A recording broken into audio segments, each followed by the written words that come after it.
This is Boxing Tickets NI. We are here in Belfast. It's Sunday and delighted to be joined with the bomber Thomas Carty. Thomas, we're outside Michael Conlan's mural. Obviously a legend for you in Irish boxing. I guess it's probably a good place to start. Nearly the perfect week for Irish boxing. Obviously I think we had six Irish wins against obviously English opposition. Unfortunately just Mick fell short on the night.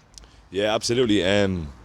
Great night, great week for Irish boxing last week. Another great week this week, and unfortunately, Mick last night was beaten. To me personally, it was a huge inspiration coming up through the years. So that's why this morning I said, let's go do the interview in front of the mural. I wanted to come see it. You know what I mean?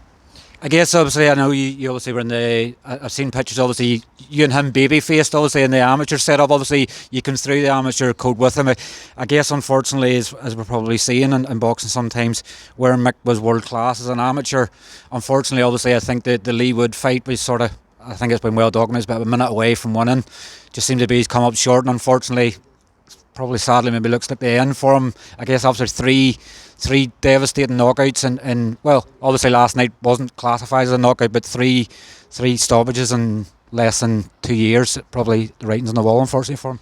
Yeah, absolutely. Because he's a hero of mine, definitely a hero of mine. Anyways, coming up through the years, I was just chatting with the lads last night and was saying, when we started boxing, coming through the ranks, Mick was the man, you know what I mean? He was the man that everybody looked up to, the skills. Everyone used to come see him in the stadium. The stadium would be empty for like any prelims in the elites, and Mick would fight and everybody would turn up, you know what I mean? I'm looking forward to seeing what Mick has to say himself and where he goes from here, because he deserves absolutely nothing but respect. He's been a trailblazer for us, for Irish boxing, to be completely honest about it, you know? He's headlined Madison Square Garden, he's been in all these massive fights, and he carries the flag really well, you know what I mean? Proud to say, you know what I mean, I've been there and I've followed his whole career from the bottom to the top, you know? Definitely. Obviously I know a lot of people's, I guess people jump on things when you get beat, and only Mick will know what's going to be next for him, but I guess if you probably look at it in some ways, you're probably better to leave with your health intact. He's probably made a good bit of money out of the sport. It'd be sad that he obviously hasn't reached the top step in professional boxing, but for what he's achieved for Irish boxing, not only as amateur but pro, he's put a spotlight back in Belfast when after Frampton retired we probably thought he was going to be next. Yeah, absolutely. What I'd like to say about Mick is only Mick can say what's next realistically, you know what I mean? It's going to be up to him. Everyone has an opinion, you know what I mean? I've seen it myself. Everybody has an opinion. Everyone can sit in the armchair and say what he would have done, you know what I mean? But only Mick knows what's next. Mick and his team, his family, you know? So I'm looking forward to seeing what he has to say.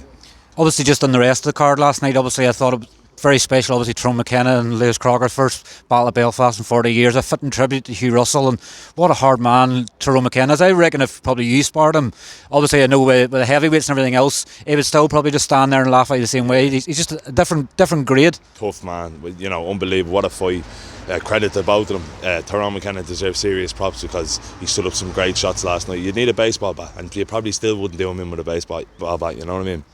Two great guys, and I'm delighted to see them get the coverage that they deserve. It was broadcast all around the world last night, and everybody was in agreement. It was a great fight, fantastic fight. And obviously Tyrone's obviously announced his retirement this morning. I think he can hold his head high. I think he said he's definitely the hardest man in West Belfast, but probably one of the hardest men we'll ever see in Irish boxing. One of the hardest men in Irish boxing for sure, ever, you know what I mean? And world boxing, like, who can stand up to them shots non-stop for, was it 10 rounds last night? Who can do that, you know what I mean? And still be in the fight, he's in the fight for the whole fight. He was there, so credit to him, and best of luck to him in his retirement. And obviously just finally touching obviously the other two title fights, obviously Sean McComb I thought was world class last night against Sam Maxwell, and Kevin Diargo come through a war of words. Obviously I was looking at one stage where he wasn't taking the fight with Troy, and then he's took the fight, and he probably learned a lot of that fight last night. It's probably a fight of sort of, he started well, then middle rounds Troy came back and then he finished strong, but another two great performances for two good lads last night. Yeah, delighted to see it. I'm huge fans of the other guys. As a fan, I'm a huge fan of Kevin, I'm a huge fan of Sean. So two great fights, fantastic fights. What a night of boxing, looking back. Usually you go to a boxing event, there's only one fight, maybe two you might want to see.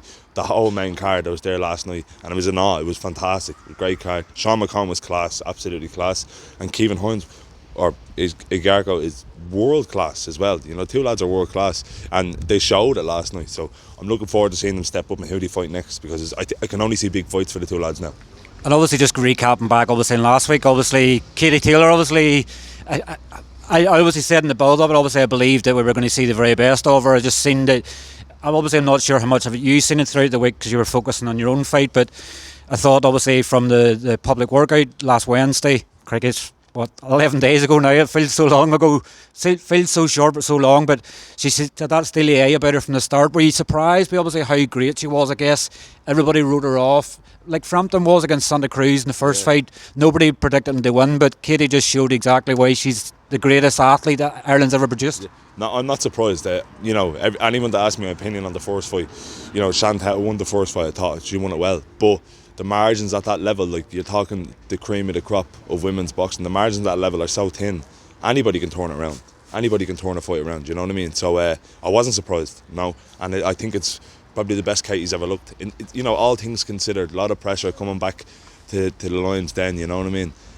All things considered, everyone wrote her off, and I think that was the best fight I've ever seen Katie Taylor. And I love the grit that I seen last week. What can you say? You could go on all day saying how great she is. You really could. Genuinely, we could do 40 minutes here talking about how great Katie Taylor is, but I'm delighted to see her turn it over, and selfishly I'm delighted to see her turn it over because hopefully we get another big fight in Dublin.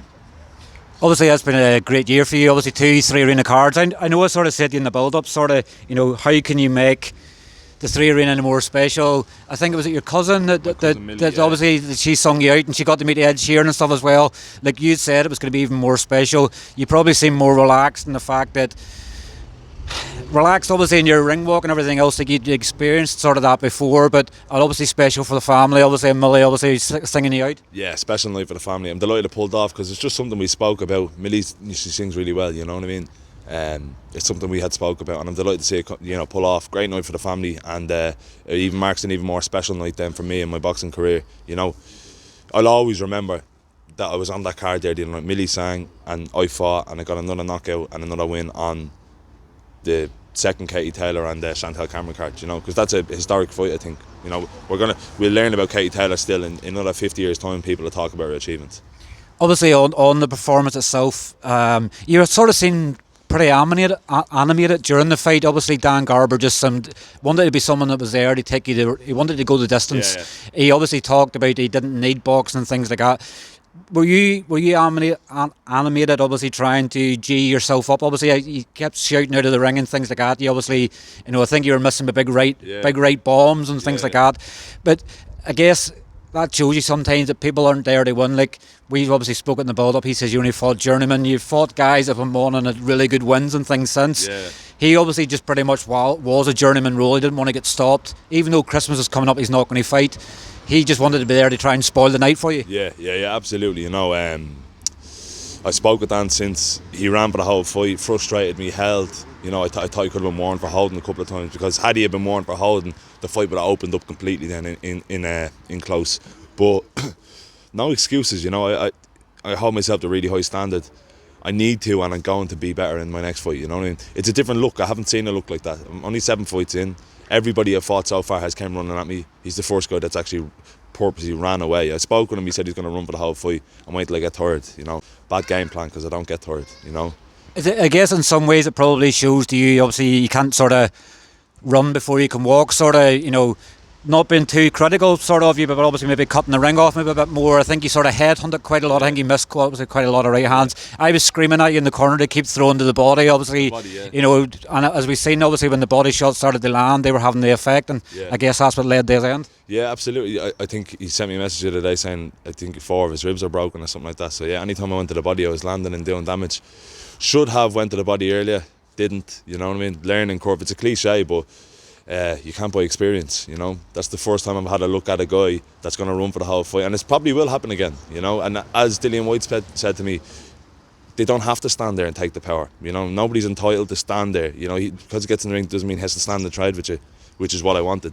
He said he can make it as difficult as he wants. Obviously, what would you like next? As you said, with 6 knockouts. I know obviously you said your percentage and things like. What's your knockout percentage now? Is it went up a wee bit more? I think it was 83 before that fight. What's it? 85 or something now, is it? Yeah. It's a good thing to have, I guess. Obviously, you've had someone that's taken you the distance, so obviously people's not just thinking of knockouts and stuff like that. Heavyweight boxing, that's sometimes what people think of. We've seen a lot of fighters obviously getting shock defeats and stuff this year. Nathan Gorman was beat. A couple other ones were obviously beat there as well. So I guess in a year where it could have obviously changed very, very, very quickly, which you can do in heavyweight boxing, you can be proud that obviously you have 2 stoppages and on 2 amazing cards in the arena. Yeah, absolutely. You know, a fantastic year for me. Best year of my boxing career so far, and one of the best years of my life. You know, 28 years in now, I had 2 big, massive fights in the arena, 2 knockouts. You know, what more could I ask for? After a performance last week, I spoke with Sam Jones last night. Maybe people might actually start taking these fights that we're offering them, because Dan Garber was the 5th or 6th person that we offered the fight to for the arena for November 25th. Nobody wants to fight me, do you know what I mean? I'm going to have to step it up soon. So, but I'd like to get these good domestic dust-ups, you know, Celtic title fights, probably try and get an Irish title fight. That's what I want next. It's as we keep saying, obviously it's very, very hard. Obviously there is no other Irish heavyweight sort of there. You maybe always have to look for something to maybe come up from Cruiser or something like that, but like it's probably getting to that stage, and a good thing probably maybe another 8 rounder. You know, if you go into a 10 round fight, you're probably going to get an opponent might last 2 rounds. You know, obviously the way some of it can be in heavyweight boxing, but it's one of them. It's like you can only do so much. You can only call opponents out. Yeah. I know some of the names that sort of turned you down, and probably respectful in a way they turned you down because they don't want to face what's going to come at them. Yeah, 100%. Like, we know, me and you know, you know what I mean, what was going to happen. But I would like these good domestic dust-ups for myself, for the fans to see, and guys that are going to come and try to win because they have their pride on the line. That's going to make a great fight. You know, if someone's coming and they don't really care about the result, you know what I mean, it's going to make for a shit fight. So, roll on 2024. I hope that I'm active next year. I'd like to do at least 4 fights, maybe 6 next year, and then 2025. Then I want to get a few money fights. We start calling out some good names then. Yeah. So another year tipping away, and then 2025. Looking forward to making some actual money then. Yeah. That'll be 2025 will be when you turn 30 as well. So it's a memorable year. Yeah. Fucking yeah. Jesus. Thanks for reminding me. I feel old now. Yeah. Yeah. 30. Yeah. So yeah, that's the plan. Here, listen. Great year. Fantastic year. I'm healthy, family's healthy. As you said, I've actually had 3 fights this year. I had 1 in York Hall before May 20th. Then I had 2 big massive fights in the arena. I can't complain, you know what I mean? Life is great, and roll on 2024. I'm guessing obviously before potential, you know, I know the talk at the minute's obviously Croke Park or even the Aviva. The sort of, I think the Aviva's penciled in. Yeah. As a date, just to be sure, because with the rugby and things like that on. I'm not sure of the exact date. I just heard that it's penciled in apparently for June. Eddie said obviously spring, summer, obviously it could be leading into anything, but I'm guessing you probably maybe want to have at least one before. Let's face it, you're going to be on that card. Paddy's Day. I'd love to fight Paddy's Day. Like a perfect timeline. I'd love to fight Paddy's Day and then fight on that card and then retire. You're not retiring this year. Retire, yeah. No, I'm joking. I'd love to fight once on Paddy's Day and then fight on the Aviva card or the Croke Park card, wherever it ends up. Would you like to do it in America this year? Obviously, you know, we've seen the Irish Connection stuff that's there in America, particularly on the East Coast and things like that. Would you like to get out in America and get on a card somewhere? I'd love to fight in Boston just for me. I have loads of family in Boston. I'd love to fight in Boston purely for that, but I want to fight in Dublin. You know what I mean? I want more cards in Dublin. I heard Paddy might fight in Limerick. I'd like to fight in Limerick. I'd like to fight all over Ireland, you know, the Republic of Ireland. And Belfast too. You know, I'd love another card in Belfast. You've had 2 chances. I think you've had 2 chances now at Belfast, and obviously they both. Well, I think one was in Belfast, and obviously it fell through. But you've been here twice this year, for obviously, and unfortunately for Mick, obviously it hasn't been in each time. But you'd really like to fight in Belfast. You seem to have a good fan base here as well. Yeah, I love Belfast, man. I love Belfast. Great city, great fighting city. You know, you seen there last night. The Belfast fight fans are great. So. Yeah, I'd love to fight in Belfast. Maybe someday it might happen, yeah. Well, we might need you, obviously, maybe as a headliner now. Obviously, Mick, you know, if that is Mick and is finished, and he might need, you know, heavyweights bring the attention in. So you may be the headline act for Belfast. Yeah, we had this conversation last night, me and the lads, and I think another 2 fights, and then there's no reason why I can't sell out an arena myself. Do you know what I mean? The likes of the small tree arena, I think it cuts down into 5,000. You know what I mean? Something like that, or an RDS, no problem. No, absolutely no problem. You know, with a couple of lads on the undercard there, I think that's the way it's going to go now, to be completely honest. You know, once we get this big Katie Taylor card out of the way, it's going to be up to someone to step up. You know, there's great names coming through in boxing in Dublin, and Ireland. So long may it continue, yeah. Definitely. Well, look, obviously, thank you for your time. We know you're going to get back down the road now to Dublin. It's great to obviously see 3 fights this year, obviously three wins, 3 stoppage ones as well. Yeah. Obviously, I'm sure you'll have a great Christmas. You'll probably be eating plenty. We'll no doubt see you at the start of 2024. I'm actually going Sparring Fury on Monday, haven't I? No, Monday, December 11th. So won't be enjoying Christmas too much. But yeah, I'm going straight back into it. Sparring Fury on the 11th. Then I'm going to Vegas with Johnny, and then back to Fury outside then for the Usyk fight. So no rest for the wicked, Steve. Out. I guess, is that a good compliment for you in a way? I know you obviously sparred quite a lot of them, but obviously having someone like, training with he is probably the best heavyweight we have at the moment. It's great preparation for you as you build up, because he's awkward and he's very strong, and he's probably like a middleweight as well. Think of it like he's not ringing anybody else to go sparring, and not a punch bag. Absolutely not a punch bag. So it's a fantastic compliment, and I think it speaks volumes in itself, the fact that he's looking for me to go back over, you know what I mean? So that speaks for itself. I don't really need to say much on that. If Tyson Fury's ringing to come sparring 2 weeks before Christmas, you must be doing something right. You'll be bringing home Tyson Fury gear as well then? Yeah, 100%. It's everybody's Christmas present, sort of? Yeah, absolutely. I'll ride the merch, ride the merch. And obviously, I guess you just thought of a question. Obviously, was it 2 weeks or so now to Riyadh? Obviously, AJ and Wallen and Parker and Wilder. Yeah. Another amazing night of boxing. And about another 10 other heavyweight fights as well. Yeah, great night of boxing. That'd be a nice one to get on to if you could maybe get a last minute call up. Yeah. Free tickets, free flights. Thomas Carty's all over that. 100%. Yeah, I take anything that's going. Yeah, but no, fantastic. I'm looking forward to going to Saudi. Hopefully, I see Saudi for the Fury fight. I doubt I'll be there for this one, because obviously I'll be sparring Fury. But the start of February when Fury fights, I'm more than likely going to be there. Hopefully. Yes, it'd be nice to get on the card there as well. Just want to let people know as well, you obviously still haven't bought coffee.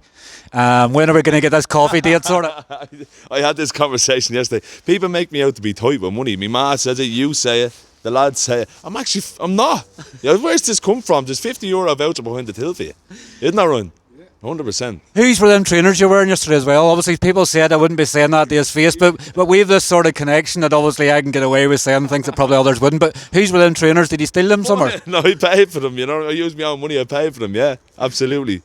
It's always good to have a bit of banter. Obviously people can see that connection. Obviously, I'd just like to say for the camera, if I was tight we wouldn't be joking about it, so obviously I'm not, you know what I mean? I wouldn't be, this interview wouldn't get out. I'd be in a shallow grave somewhere, but I guess that's the connection you can sort of build with a fighter. Obviously I'm here to help support your career, 100%. And obviously you're helping to try and build me as well, so it works in both ways. So I can get away with them wee digs, but I'm sure you'll send me a couple of nasty text messages. Fucking too right, I will. Yeah, absolutely. You're getting ignored now till Christmas. if this interview doesn't get up, obviously know what went on.